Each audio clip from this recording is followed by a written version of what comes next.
correspondent, says it looks suspiciously like it might be a move on the part of the army to give them time to effectively rig the election results before they're officially announced. He reckons they may be trying to massage them a little to put Ahmed Shafiq up on top. Of course, both camps have declared their man as won, with about 51-52% of the vote, very close indeed then. And he also suggests those Mubarak health rumours that we heard over the last couple of days might also have been cooked up by people close to the former regime to either distract the public from the vote counting going on, or alternatively to try and get Mubarak transferred to better hospital conditions. Of course, now apparently he slipped over in the bath, but Robert Fisk says all of that information is a little bit suspect anyway. So he reckons we're just seeing more and more of a military power grab going on in Egypt, and that whoever wins, there will be protests on the streets. But if the army attempt to manipulate the result and then say that Shafiq has won, we could really see a summer of enormous unrest in Cairo, he says. The Arabist, the Egyptian blogger Sandra Al-Amrani, is interestingly looking at the US role being played in Egypt there, saying we shouldn't forget how important to the Egyptian military US aid is, cash aid. Egypt has always been one of the biggest recipients in the world of US aid. Under Mubarak, it was the biggest after Israel. And the US is still doling out that money despite the army's attempts to grab power and their kind of constitutional coup that went on at the weekend. And the Arabist, the blogger, has written a passionate appeal today saying Barack Obama must stop this aid because he's effectively endorsing the army's bad behaviour. Talking of US involvement abroad, rumours it's decided to take a new track on Syria. This is the Guardian's front page. Britain and US willing to offer Assad clemency if he engages in talks.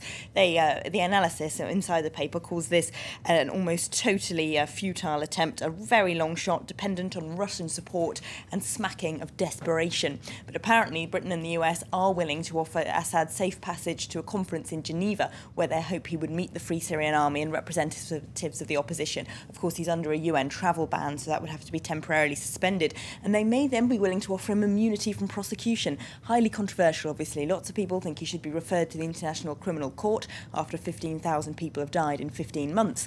But pragmatic diplomats, apparently, in both Britain and the US think that maybe they would be willing to offer him immunity if he'll talk about this. But then others saying that really Assad isn't living in quite the same world as the rest of us. These kind of diplomatic channels aren't going to work with a man who has made the conflict so much worse in his country that now full-on artillery barrages and helicopter gunships have become the norm in that conflict.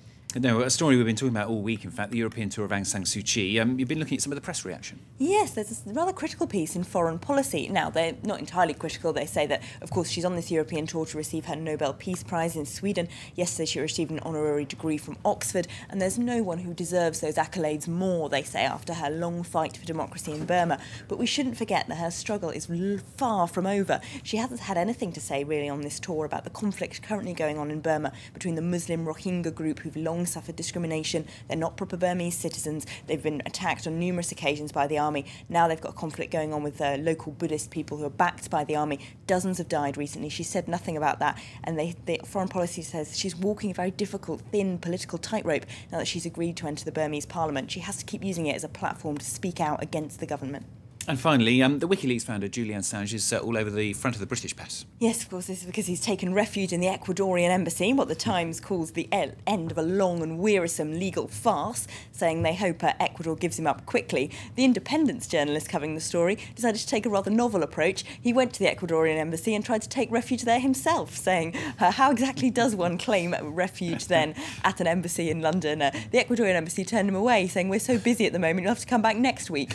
But they admitted this is the first time everyone's tried to pull this off in the London embassy.